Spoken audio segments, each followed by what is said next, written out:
السلام عليكم ورحمة الله وبركاته أولياء أمور الصف الرابع الابتدائي، أهلا وسهلا بيكم في فيديو جديد لمادة اللغة العربية.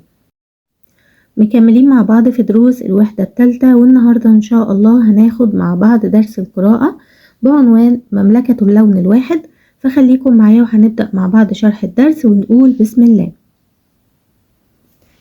هنا هو بادئ الدرس بسؤال بيقول: تخيل لو كانت كل الأزهار في الحديقة زرقاء، هل ستشعر بالجمال؟ وبعد كده هنا بيقول: ابحث عن معنى الكلمات الملونة في القائمة ثم اكتبه بين القوسين. أحب الملابس ذات الألوان الزاهية. الزاهية يعني إيه؟ يعني المشرقة. قال حسام لصديقه: أنت محق. يعني إيه محق؟ يعني على صواب. زرت مملكة المغرب الشقيقة وأعجبت بجمالها. مملكة يعني إيه؟ مملكة هي دولة يحكمها ملك. تجلس سلوى صامتة في الفصل. يعني إيه صامتة؟ قلنا يعني ساكتة. طيب هو هنا حب يعرفنا معاني الكلمات دي علشان هنلاقيها في النص واحنا بنقرأه. ندخل بقى على النص كده ونقرأ مع بعض بالراحة وبعد كده نشرح الدرس. عادت هالة من المدرسة وهي غاضبة وجلست تتحدث إلى جدها. كان من المفترض أن نتفق على لعبة نعرضها في احتفال المدرسة. هالة هي اللي بتقول لجدها كده، لكننا لم نتفق، فكل واحد يريد لعبة مختلفة، فقررت المعلمة تأجيل الاختيار إلى الأسبوع القادم. ثم أكملت: يا جدي، أنا لا أحب هذا الاختلاف. أتمنى لو كنا جميعا متشابهين، لا نختلف في أي شيء، عندها ستكون الحياة أجمل. ليلى لا تحب الألعاب التي أحبها، وأحمد يفضل أن تكون اللعبة داخل الفصل. أما سلمى فلم تتفق معنا على لون الملابس التي سنرتديها يوم الاحتفال، فهي تحب الألوان الزاهية وأنا وليلى نحب الألوان الهادئة. طيب يعني إيه الكلام ده؟ بيقول إن هالة رجعت من المدرسة وكانت غضبانة جدا لما رجعت، وقعدت مع جدها وبتتكلم معاه، بتقوله المفروض إن إحنا كنا هنتفق على لعبة هنعرضها في احتفال المدرسة، لكننا في الآخر ما اتفقناش لأن كل واحد فينا عايز لعبة مختلفة عن التاني. ففي الآخر المعلمة قررت إن هي هتأجل الاختيار للأسبوع القادم لحد ما نكون اتفقنا. بعد كده كملت وقالت: أنا مش بحب الاختلاف ده يا جدي، وبتمنى لو كنا كلنا متشابهين زي بعض، يعني مش بنختلف في أي شيء، وقتها هتكون الحياة أكيد أجمل بكتير. بعد كده بيقول أو هي قالت إن صاحبتها ليلى ما بتحبش الألعاب اللي هي بتحبها، وأحمد بيحب إن اللعبة تبقى داخل الفصل. أما سلمى فما اتفقتش معانا على الملابس اللي احنا هنلبسها في يوم الاحتفال لأنها بتحب الألوان الزاهية، وهي وليلى صاحبتها بيحبوا الألوان الهادية. ابتسم الجد وقال بهدوء: يا هالة، الاختلاف شيء جميل وطبيعي بين الناس. لكن هالة ظلت صامتة لبعض الوقت، ثم ذهبت إلى غرفتها تفكر في كلام جدها. وفي الصباح جاءت هالة تجري نحو جدها وهي تضحك وتقول: يا جدي، لقد كنت محقا عندما قلت إن الاختلاف شيء جميل. تعجب الجد وسألها: وماذا جعلك تغيرين رأيك يا هالة؟ قالت بخوف: لقد حلمت أنني أعيش في مملكة كل زهورها زرقاء، حتى الناس كانوا يلبسون الملابس الزرقاء ويأكلون طعاما واحدا ويلعبون لعبة واحدة فقط. في البداية كنت سعيدة، لكن بعد وقت قصير شعرت بملل شديد وخفت أن تكون هذه حقيقة. أنا سعيدة أنه كان مجرد حلم. بعد كده بيقولوا إن الجد ابتسم وقال بهدوء: يا هالة، الاختلاف ده حاجة جميلة وطبيعي بين الناس. لكن هالة فضلت ساكتة لبعض الوقت، بعد كده راحت لأوضتها وهي بتفكر في كلام جدها عن الاختلاف. وفي الصباح هالة جت وهي بتجري على جدها وكانت بتضحك وبتقول: فعلا يا جدي انت كان عندك حق لما قلت ان الاختلاف حاجة جميلة. فطبعا الجد اتعجب جدا من تغيير رأيها وقال لها: ايه اللي خلاكي تغيري رأيك يا هالة؟ فقالت له هي خايفة انها حلمت ان هي او ان هم عايشين في مملكة كل الورود اللي فيها لونها ازرق، والناس كانوا كلهم بيلبسوا ملابس لونها ازرق وبياكلوا طعام او اكل واحد وبيلعبوا كلهم لعبة واحدة بس. في البداية بتقول انها كانت سعيدة في الحلم، بعد كده بعد شوية حست ان هي بتشعر بملل شديد وخافت ان فعلا الحلم ده يكون حقيقة. بعد كده بقت سعيدة ان ده طلع مجرد حلم ومش حقيقة. ضحك الجد وقال: يا هالة، إن المشكلة ليست في الاختلاف بل في أن البعض لا يتقبل آراء الآخرين ويريد أن يفكر الجميع مثله. ثم نصحها الجد قائلا: غدا تحدثي مع أصدقائك واستمعي إلى آرائهم وحاولوا أن تختاروا معا ما يرضي الجميع، فالتعاون والتكامل هما سر النجاح. ابتسمت هالة وقالت: شكرا يا جدي، أعدك أن أحترم الاختلاف وأتعاون مع الآخرين. بيقول هنا إن طبعا جدها لما سمع كده وسمع الحلم بتاعها ضحك وقال لها: يا هالة، المشكلة مش في الاختلاف نفسه، لكن المشكلة في إن الناس مش بتتقبل آراء الآخرين. كل واحد بيبقى عايز إن الناس كلها تفكر زيه بالظبط. بعد كده جدها نصحها وقال لها: بكرة إن شاء الله تتكلمي مع أصحابك وتسمعي آرائهم كلهم، وحاولوا في النهاية إن انتوا تختاروا رأي يكون الجميع راضي عنه، لأن في الآخر التعاون والتكامل هما سر النجاح. ابتسمت طبعا هالة وقالت له: شكرا يا جدي، وأنا بوعدك إن أنا هحترم الاختلاف وهتعاون مع الآخرين. ندخل بقى على قاموس الأضواء. أول حاجة هنقولها مع بعض هي الكلمة ومعناها.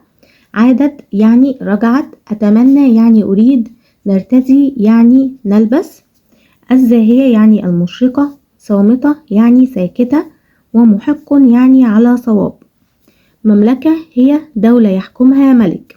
ملل يعني ضيق أو سأم. ندخل بقى على الكلمة ومضادها أو الكلمة وعكسها. غاضبة مضادها راضية، نتفق مضاده نختلف، مختلفة عكسها متفقة أو متشابهة. أجمل مضادها أقبح، وداخل مضادها أو عكسها خارج. الزاهية عكسها الباهتة، وصامتة عكسها متحدثة أو متكلمة. محق عكسها مخطئ. احنا قلنا ان محق معناها على صواب، فبالتالي مضادها هيبقى مخطئ. خوف مضاده اطمئنان، والبداية مضادها النهاية. وسعيدة مضادها حزينة، يتقبل مضادها يرفض. بعد كده بندخل على المفرد وجمعه. جد مفرد وجمعه أجداد أو جدود. لعبة مفرد وجمعها ألعاب أو لعب أو لعبات. كل ده صح، كلهم جمع لعبة. الأسبوع جمعه الأسابيع. والفصل مفرد وجمعه الفصول. غرفة جمعها غرف أو غرفات. المملكة أو مملكة جمعها ممالك. وطعام مفرد وجمعه أطعمة. المشكلة جمعها المشاكل أو المشكلات. الاتنين صح. آخر حاجة عندنا هي الجمع ومفرده. الألعاب جمع ومفردها اللعبة. الملابس جمع ومفردها الملبس. الألوان مفردها اللون. زهور مفردها زهرة. وآراء مفردها رأي. الآخرين مفردها الآخر. وأصدقاء مفردها صديق. أضواء على النص في سؤال وجواب. السؤال بيقول: كيف عادت هالة من المدرسة؟ لما رجعت من المدرسة كانت إيه؟ عادت هالة من المدرسة وهي غاضبة. لماذا شعرت هالة بالضيق بعد المدرسة؟ كانت متضايقة ليه؟ لأن زملائها لم يتفقوا على اللعبة التي سيعرضونها في احتفال المدرسة. لماذا كرهت هالة الاختلاف مع أصدقائها في المدرسة؟ لأنها لم تفهم أن الاختلاف أمر طبيعي بين الناس، فضاقت بسبب اختلاف أصحابها وتمسك كل واحد منهم بما يريد. ما رأي الجد في معنى الاختلاف بين الناس؟ كان رأيه إيه؟ رأي الجد أن الاختلاف بين الناس أمر جميل وطبيعي، وأننا نختلف لنتكامل ونتعاون. بعد كده بيسأل بيقول ماذا رأت هالة في منامها؟ شافت ايه في الحلم بتاعها؟ رأت هالة أنها تعيش في مملكة كل أزهارها زرقاء، كل البيوت متشابهة، وكل الناس يرتدون ملابس زرقاء، ويلعبون اللعبة نفسها، ويأكلون طعاما واحدا. بعد كده لماذا شعرت هالة بالملل في المملكة؟ شعرت بالملل لأن أهل المملكة متشابهون في كل شيء. ما السبب في تغيير رأي هالة؟ إيه السبب اللي خلاها تغير رأيها؟ السبب هو حلمها، فقد أدركت مما رأته في الحلم أن التشابه في كل شيء يؤدي إلى الملل. بعد كده بيقول ما الأدلة على أن الاختلاف بين البشر أمر طبيعي؟ الأدلة هي اختلاف الأذواق. يعني هو بيسأل ايه الأدلة أو ايه الدليل إن فعلا الاختلاف بين البشر ده شيء طبيعي. الدليل طبعا اختلاف الأذواق اللي بنشوفه حوالينا، كل واحد ليه ذوق لوحده. اختلاف طرائق التفكير، كل واحد بيفكر بطريقة مختلفة عن التاني. وكمان اختلاف العادات بين البشر، كل واحد بيتبع عادات مختلفة عن الآخر. كيف ساعد الحلم هالة في فهم معنى الاختلاف؟ الحلم ده ساعدها ازاي ان هي تفهم معنى الاختلاف؟ جعلها الحلم تدرك أن التشابه يجعل الحياة مملة وينقصها الكثير، أما الاختلاف فيجعلها جميلة متكاملة تناسب كل الأذواق. ما أهمية أن يختلف الناس كما ذكر الجد؟ إيه أهمية أن الناس يبقوا مختلفين؟ أهمية ده أن هم يتعاونوا ويتكاملوا. ما أثر معرفة هالة لقيمة الاختلاف في سلوكها مع زملائها في النهاية؟ طبعا بعد لما عرفت قيمة الاختلاف ده ازاي أثر في سلوكها مع أصحابها في الآخر، خلاها ان هي تتحدث إلى زملائها وتستمع إلى آرائهم، وان هي وأصحابها يختاروا ما يرضي الجميع. آخر سؤال، ماذا نتعلم من هذا الدرس؟ نتعلم معنى الاختلاف بين الناس وأهميته، ونتعلم قبول الآخرين والاستماع إلى جميع الآراء واحترامها. طيب بندخل بقى على أنشطة الأضواء على النص. السؤال الأول، ضع علامة صح أمام العبارة الصحيحة وعلامة خطأ أمام العبارة غير الصحيحة. فشلت محاولات هالة وزملائها في اختيار لعبة محددة صحيح. تعيش هالة في مدينة كل زهورها زرقاء غلط، ده كان في الحلم بس. يرى الجد أن الاختلاف بين البشر أمر طبيعي لا يقلق، أكيد طبعا صح. في الحلم شعرت هالة بالملل من تكرار اللعبة نفسها، صحيح. في النهاية اقتنعت هالة برأي جدها في الاختلاف بين الناس، صحيح. بعد كده نشاط 2، اختر المعنى المناسب للكلمات الملونة. رسمت الطالبة لوحة مليئة بالألوان الزاهية. الزاهية يعني ايه؟ يعني المشرقة. ظل التلميذ صامتا أثناء شرح المعلم، صامتا يعني ساكتا. كان أبي محقا عندما حذرني من تأجيل واجباتي، محقا يعني على صواب. ندخل بقى على نشاط 3، أكمل. كل واحد من زملاء هالة كان يريد إيه؟ كان يريد لعبة. رأت هالة مدينة غريبة كل أزهارها زرقاء، وكل الناس يرتدون ملابس زرقاء. المشكلة ليست في الاختلاف، بل في أن البعض لا يتقبل إيه؟ آراء الآخرين، ويريد أن يفكر الجميع مثله. اختلافنا يجعل حياتنا أجمل. ندخل بقى على نشاط 4، أجب عن الأسئلة الآتية. ما الفكرة الرئيسية في النص؟ الفكرة الرئيسية هي أهمية الاختلاف. ماذا قررت المعلمة بعد اختلاف اختيارات التلاميذ؟ قررت إيه في الآخر؟ قررت تأجيل الاختيار إلى الأسبوع القادم. ما رأي هالة في الاختلاف في البداية؟ في الأول كان رأيها إيه؟ أنها لا تحب الاختلاف وتتمنى أن يكونوا جميعا متشابهين. بعد كده بقى ماذا اكتشفت هالة في النهاية؟ اكتشفت إيه؟ اكتشفت أن الاختلاف شيء جميل ومهم. ندخل على نشاط 5، اقرأ ثم أجب. عادت هالة من المدرسة وهي غاضبة وجلست تتحدث إلى جدها. كان من المفترض أن نتفق على لعبة نعرضها في احتفال المدرسة، لكننا لم نتفق. فكل واحد يريد لعبة مختلفة. فقررت المعلمة تأجيل الاختيار إلى الأسبوع القادم، ثم أكملت: يا جدي أنا لا أحب هذا الاختلاف، أتمنى لو كنا جميعا متشابهين لا نختلف في أي شيء.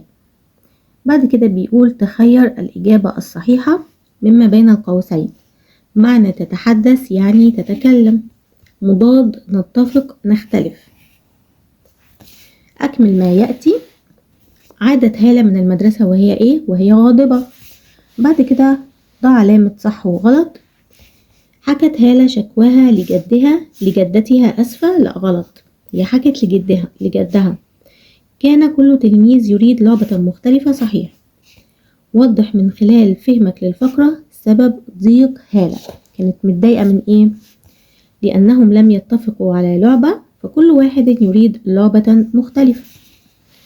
بعد كده بيقول: أكمل بما هو مطلوب بين القوسين. هنا بيقول أكمل بفاعل يكون مناسب ووضح علامة رفعه. أنا كتبت: أتقن الضابط عمله على أكمل وجه.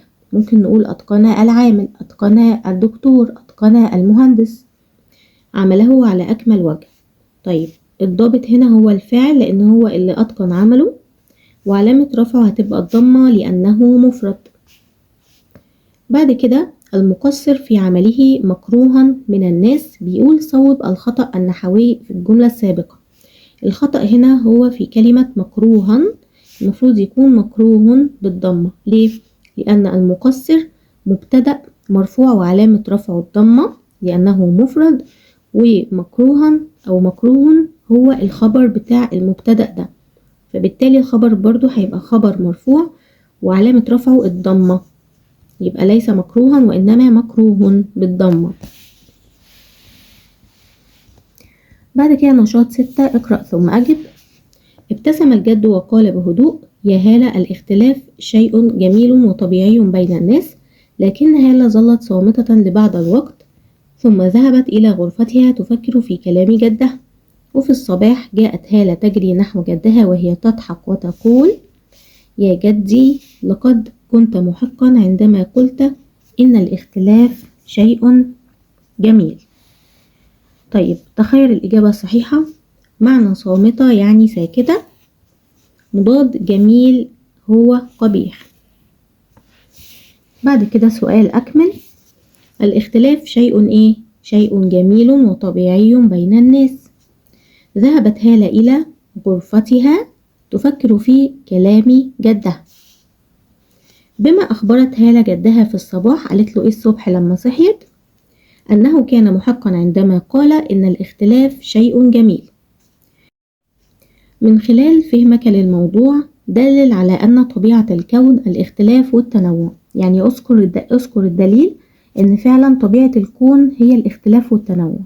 الدليل هو اختلاف الأذواق اللي بنشوفه حوالينا، وكمان طرق التفكير بين الناس. آخر سؤال عندنا في درس النهاردة هنحله مع بعض. أعرب ما تحته خط في الجملة التالية: المؤذنان صوتهما عذب. المؤذنان هو اللي تحتها خط، بتبقى مبتدأ مرفوع وعلامة رفعه الألف لأنه مثنى.